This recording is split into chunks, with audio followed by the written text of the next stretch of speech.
Ada nikmat batinah yaitu kepuasan mendapatkan ma'rifatullah. Aku ulang lagi, kepuasan mendapatkan apa? Ma'rifatullah itu nikmat batin. Baik yang terkait Allah maupun terkait logika-logika tasawuf. Terkait Allah misalnya gini, misalnya kula mikirnya. Kula nu bolak-balik matur niki, berkali-kali di tempat ngaji ini. Mugi jenengan eling mboten gadah masalah ingatan ini eling-eling. Eling-eling tenan. Wong nak soleh, ya soleh, soleh. Cek soleh mulai cilik, cek soleh dadakan terus husnul khotimah. Pokoknya napa? Soleh. Niku nak mati, niku bumi ku nangis. Nangise bumi ku kekurangan utawi kalong wong sing sujud ning ndekne. Ya Allah Gusti, biasanya wonten tiyang niku sujud teng nggen kula, dia berperilaku baik teng nggen kula, sakniki tiyang niku pun jenengan ambil, nangis bumi. Saniki sing urip karek bedua-bedua, damel narkoba, damel ngefly, damel macam-macam lah. Itu nangis bumi. Langit semeneng. Gusti matur nuwun Gusti, orang itu saya tunggu lama, sekarang sudah engkau angkat ke tempat kami. Maksudnya diangkat teng langit. Sing bumi nangis, sing langit napa? Seneng. Nah, kemudian kita berpikir begini, bumi kok iso nangis ku piye? Nah itu terserah sampai apa termasuk ulama zahir apa termasuk ulama batin. Kalau ulama zahir mengatakan bumi nangis itu mau kinayatun anil husni, pokoknya pantesnya bumi itu susah, wong kelangan putra terbaiknya. Tapi nak cara ulama-ulama hakikat yang mengenali sekali betapa kudrohnya Allah, betapa kudrohnya Allah itu tidak terbatas. Itu yang meyakini bumi nangis itu nangis tenan. Misalnya ngaten kula tak terangno malih ya. Kowe bayangno dadi Nabi Adam, ngrungokno kowe. Kowe bayangno dadi Nabi Adam. Nabi Adam tenan maksudnya. Terus Nabi Adam orang pertama dia tahu betul kalau dia dicipta dari bumi. Dan dia pula tahu betul, beliau tahu kalau dia bisa ngomong, bisa mikir, bisa macam-macam. Terus indukannya beliau itu bumi. Mesti pikiran Nabi Adam, jangan-jangan bumi ini juga bisa berpikir kayak saya. Ini kan materi saya, karena saya dari bumi ini bisa ngomong, bisa melihat macam-macam. Terus bedanya apa manusa mbek napa? Umpama kowe dadi nabi napa? Adam. Orang yang dekat sekali, qoribu ahdin, dekat sekali dengan kesaksian kudroh Allah. Gini ku dekne roh nak materine kok bumi dan dia orang pertama yang urung lali kamane. Tapi ketika sudah ribuan orang, mungkin jutaan orang, lali, seakan-akan bumi itu tidak jenis dari kita. Bumi adalah hal yang berbeda dengan kita. Kita manusia berakal, bumi itu benda mati. Terus kowe katut wong goblok-goblok, bumi itu benda mati.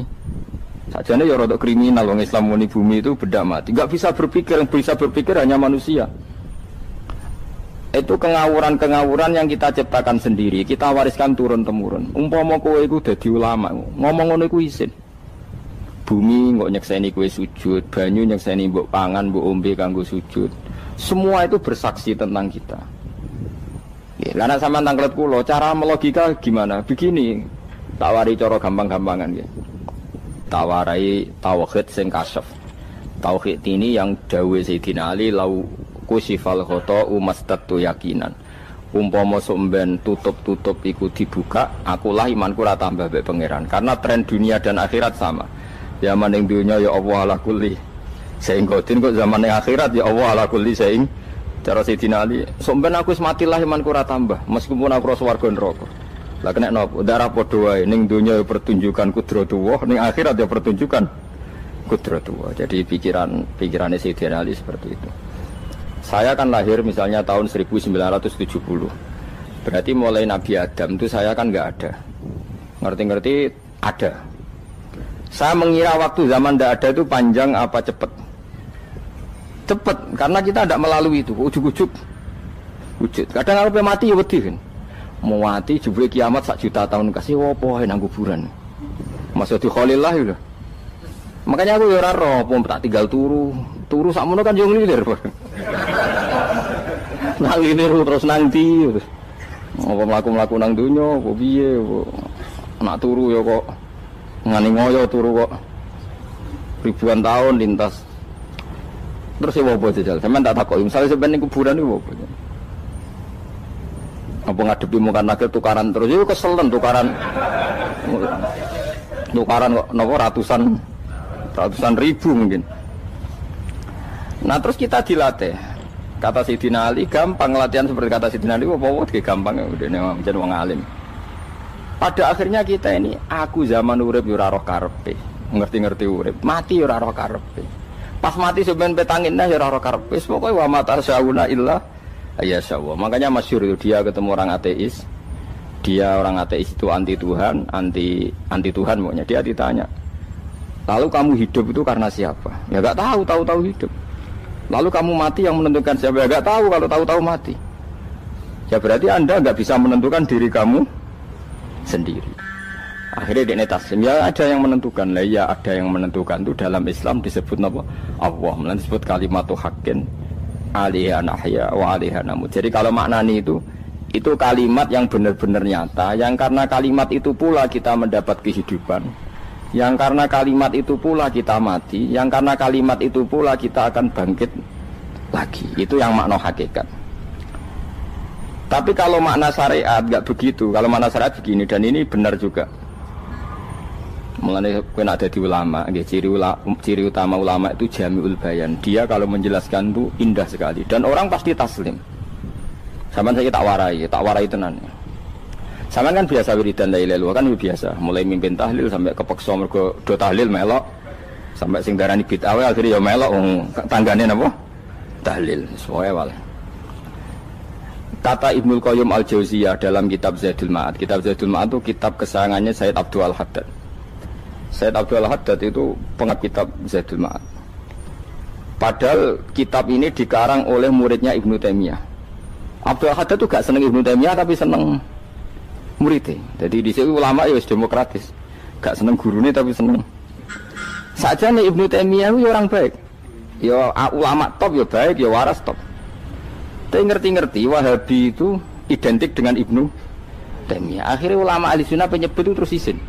Mulane kiai-kiai ra ono sing dalil kala Ibnu Taimiyah mergo dicap Wahabi. Padahal Ibnu Taimiyah wong alim. Di kitab-kitab kita termasuk Syekh Muhammad piyambak nanya Ibnu Taimiyah kala Syekhul Islam no kala. Tapi kan ini sudah milik Wahabi sehingga kita ini terus akhirnya gak gelem nyebut. Jadi kitab koyo dalil fastabiqul khairat iki apa par iki dadi dalil yo dhewe-dhewe. Wah parah tenan wong-wong. Dulu saya melihat orang enggak kunut itu ya biasa. Mergo saya sebagai wong alim ngerti iku madzhab Abu Hanifah. Saiki nek ora kunut Muhammadiyah. Kita ini sebetulnya ahlul ilmi enggak tahu kunut itu madzhabnya siapa kita. Itu madzhabnya Abu Hanifah, yang kunut madzhab Syafi'i. Tapi tahu-tahu iki madzhab NU, iki madzhab Muhammad. Mana ada orang-orang ini bisa punya madzhab? Ngalime sepiro nganti dadi nopo? Madzhab. Tapi wis dadi bahasa, wis dadi nopo? Sewajo kabeh sene. Mas repot-repot. Tak warai iki. Sampeyan ben nglafadzno la ilaha illallah iku keren ya, keren tenan mboten keren-keren. Ngendikane Ibnu Qayyim Al-Jauziyah itu gini. Min asliha khuliqatil jannah wa min asliha khuliqatin nar. Terus wa min asliha khuliqatid dunya wa min asliha buisatir rasul wa min asliha qatala rasul. Terus sampai sekarang saya tak bedai. Surga itu kan digawe kelas VIP. VIP mewah. Terus jari rugane widadari dulu kan nak wingi sebut. Kira 70. 70. Wayu kabeh ora ono sing kriting, wayu kabeh. Wayu kabeh terus gak tahu delok wong liya kan. Kadang bojo kita wis elek jek delok. Oh ya widadari sifatnya maksuratun fil khiyam. Jadi gak tahu keluyuran ning ndi. Wayu kabeh. Lek surga yang semewah itu selek itu ya bagi mereka sing nglafadzno atau yang menerima la ilaha illallah. Neraka sekarang dibikin dalam itu.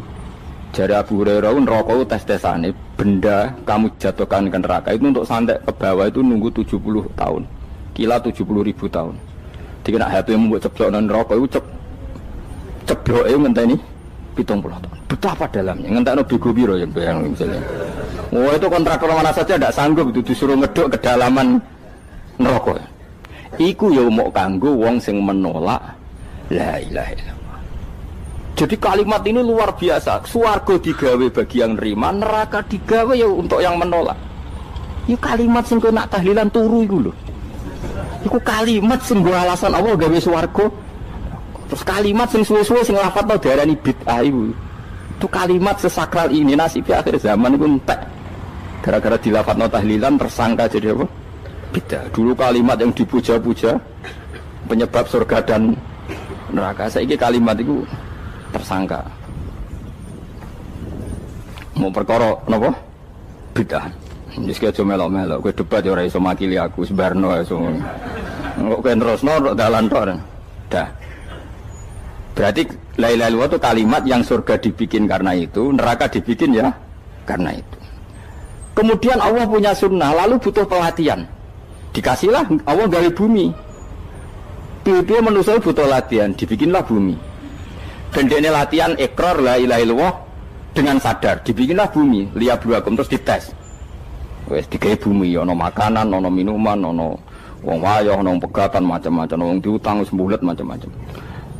Gue ngetes, eling la ilaha apa eling utangi, eling la ilaha apa eling kasuse, pokoknya dites.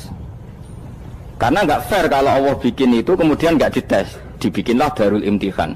Dunia itu bahasa Arabnya darul imtihan, tempat tes-tesan. Imtihan mana apa? Tes, liyabluwakum, diuji. Wes diuji kita hidup. Artinya kita dihidupkannya pun oleh Allah demi tes-tesan la ilaha, itu disebut kalimatu haqqin alaiha. Nah ya sebenarnya kita hidup pun ini untuk dites. Pada akhirnya la ilaha illallah apa enggak? Paham ya? Terus dites. Allah itu juga secara hukum itu kan enggak fair, dites kok enggak punya pemandu. Dibikinlah Rasul, diutuslah para Rasul untuk pemandu. Tes itu kan butuh seru. Mak pemandu tok ora ono musuhe kan enggak seru, dibikinlah setan. Sajane sebagian kita sudah setan tapi ini ben seru. Lho ndak setan kan minal jinnati wan nas, rumangsamu setan usopo. Baik setan minal jinnati wan nas. Jadi kena muni auzubillahi minasyaitonir rajim, terjemahane berlindung Allah dari saya sendiri ya Allah itu kata itu. Lho itu kalau lama dulu biasa auzubillahi min syururi anfusina wa min sayyiati amalina. Sebenarnya kita berlindung hanya dari setan yang jauh, iblis itu enggak. Ya setan diri kamu sendiri, min syururi anfusina, dari kejelekan diri kita. Ngomongnya do ujug, soalnya setan tuh makhluk gaib sing piye. Lah kowe iku sapa? Nganti kowe maksiat terus mergo akrab klop, roh mbek setan klop. Mulane terus maksiat. Dah. Allah ngutus pemandu yang ngecul setan ben fair. Napa? Fair. Jadi semua darul ibtila ini juga demi kalimat. Nah, makanya disebut kalimatu haqqin sing alaiha nahya. Kita hidup ya demi mendapatkan kalimat itu. Kita mati nanti ya demi kalimat itu, artinya mati ke neraka ya karena kalimat itu kita menolak atau mengabaikan. Masuk surga ya karena kalimat itu kita hormat, kita benar dalam memperlakukan kalimat itu. Berarti alaiha nahya wa alaiha nam. Terus wa alaiha nub'as karuan, kalau kamu termasuk minal aminin ya nub'as minas solihin, kalau minal kafirin ya nub'as minaz zalimin. Tapi semua desain dunia ini hanya demi kalimat la ilaha illallah Muhammadur Rasulullah. Nah ini kan penting. Bagaimana mungkin kemudian kalimat sesakral ini, sehebat ini, kemudian ada orang tahlil kamu tidur. Kok iso? Kalau janggal kok iso wong turu.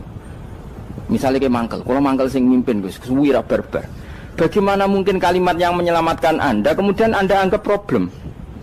Elek gak? Apalagi kamu anggap ini bid'ah. Nak cara kula oke lah, ndongakno mayit itu gak ono tuntunan Nabi. Tahlilan gak ono tuntunan. Tapi wis muni tok kono tok.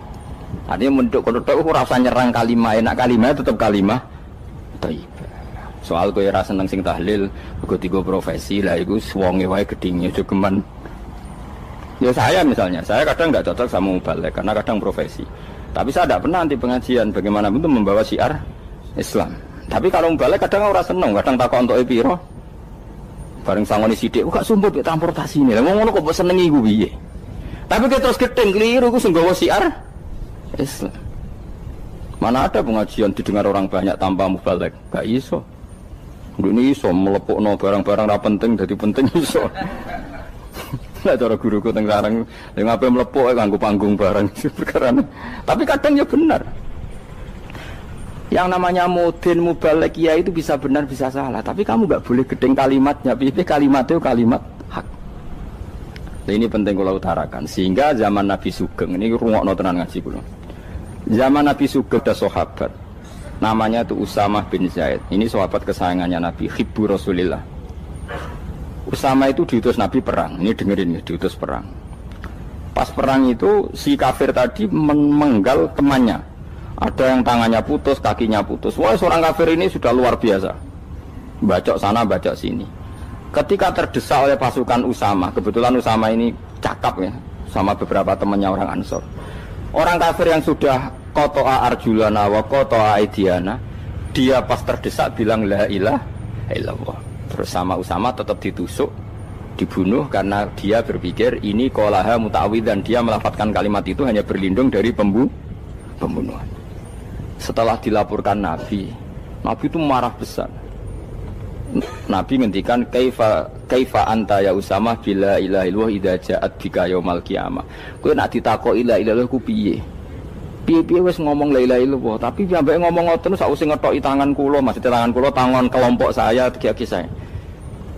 Nabi tetap jawab kaifa bila ilaha illallah idza ja'at bika yaumil qiyamah. Pokoknya Nabi menyoal terus.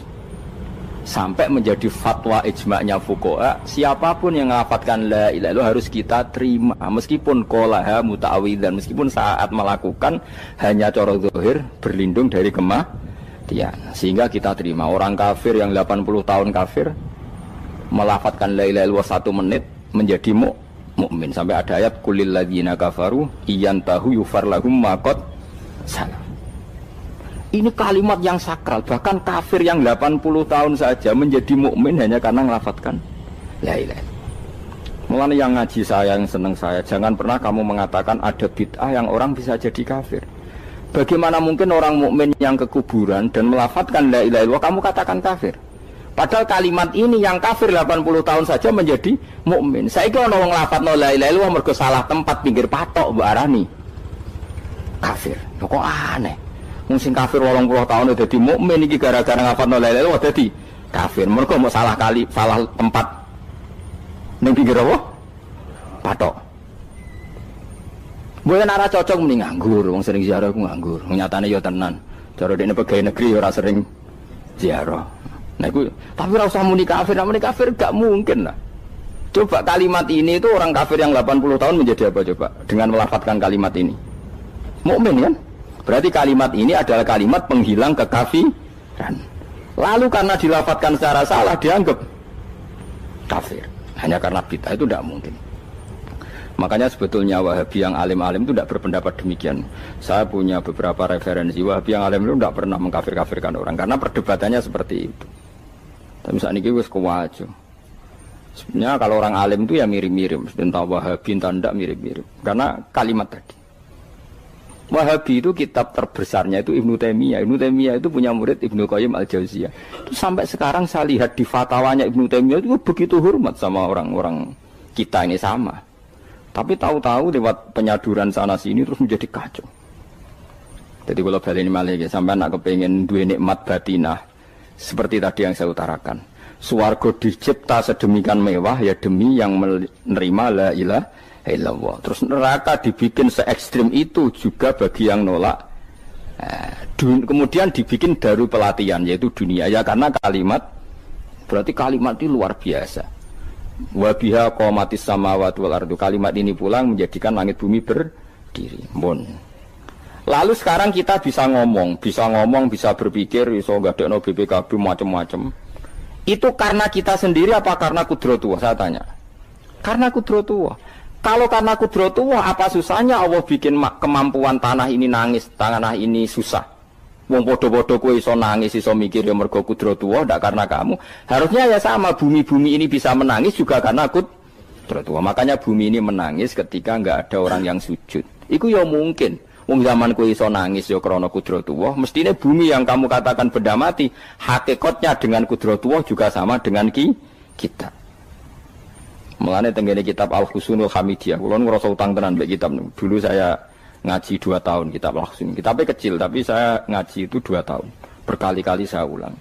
Itu beliau cerita gini. Dia yang ngarang itu orang alim, kebetulan dia orang India. Memang kelebihannya kitab dikarang orang Arab itu luweh bulet. Wong Arab kan semuanya Islam, karangannya itu standar. Ini dikarang orang India. Di Tonggo Blodor, di masjidnya, dikarang ulama yang masyarakatnya itu udah karu-karuan. Beliau cerita itu gini, manusia itu punya satu kebodohan, di mana kebodohan itu disebabkan oleh robtul asbab al-adiyah, mengkaitkan sebab sing biasa-biasa. Misalnya gini, sama saya kita omongi, misalnya ada orang bilang gini, batu ini nanti itu menjadi ayam. Orang bilang mukhal apa enggak? Enggak, jawab saja. Mukhal. Kenapa bilang mukhal? Karena dikira enggak bisa kan? Enggak, jawab saja. Jawab satu-satu. Batu ini menjadi ayam. Kamu jawab mukhal. Alasannya apa? Alasannya enggak mungkin terjadi apa kamu enggak bisa? Sebetulnya karena kamu enggak bisa. Udah.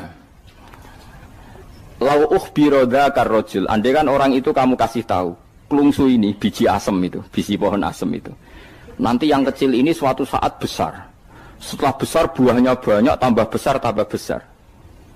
Terus orang bilang mungkin.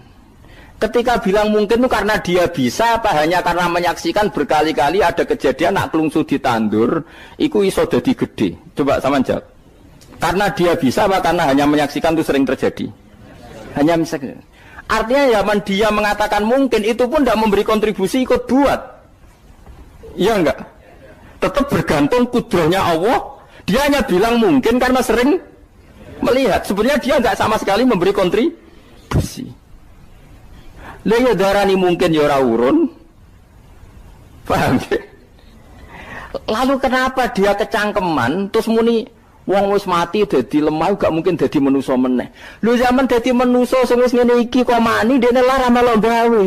Terus muni mungkin mergo sering terjadi, sering roh, sering bersaksi. Berarti sebetulnya manusia itu pakai ukuran dia mampu tidak mampu apa pakai ukuran bersaksi melihat. Bersaksi. Nah ini kan problem kita sebagai manusia itu problem. Mulane disebut wa kanal insanu dzaluman jahula wis goblok aja-aja. Mergo manusia itu nak wis goblok aja-aja. Makanya saya kemarin diminta ngisi di pondok kajen. Kalau sampean berdebat sama orang ateis atau orang komunis itu gampang saja. Dilatih begini seperti teorinya Quran. Ya nanti saya teruskan ini tak ulang lagi ya. Saya ulang lagi ya. Andai kan nggak pernah terjadi telur itu jadi ayam, nggak pernah terjadi sama sekali. Telur itu jadi ayam. Terus kamu mengasih tahu orang tadi, telur ini loh nanti jadi hewan yang hidup terus terbang. Mesti dia bilang mukhal, mau benda mati kok nanti jadi benda hidup yang terbang ngalor ngidul. Berhubung sering terjadi dan dia pun tidak ikut bikin, bilang mungkin. Paham ya? Saya ulang lagi ya. Berarti dia bilang mungkin karena sering apa? Terjadi dan dia lihat. Andai kan pertama kali nggak ada telur sama sekali yang jadi ayam, terus pengalaman pertama di dunia belum pernah terjadi. Kamu kasih tahu telur ini nanti jadi ayam terus terbang. Orang ini bilang mukhal enggak? Mukhal. Berhubung sering terjadi bilang enggak?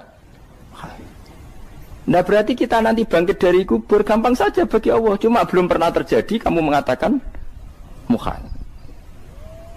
Nah makanya otak kita harus dibenahi. Kalian jogeman percaya ambek yang pernah kita lihat, yang sering kita lihat. Percayalah dengan akal, tapi akal waras deh. Karena waras itu serepot tatanannya wangil. Makanya Islam itu melatih. Kul falillahil hujjatul balighah. Misalnya begini ya, dulu kalau Gerwani atau PKI atau siapa saja lah, itu kalau melatih anak-anak TK, makanya seorang ulama harus punya kecakapan penjelasan ibanatul ahkam.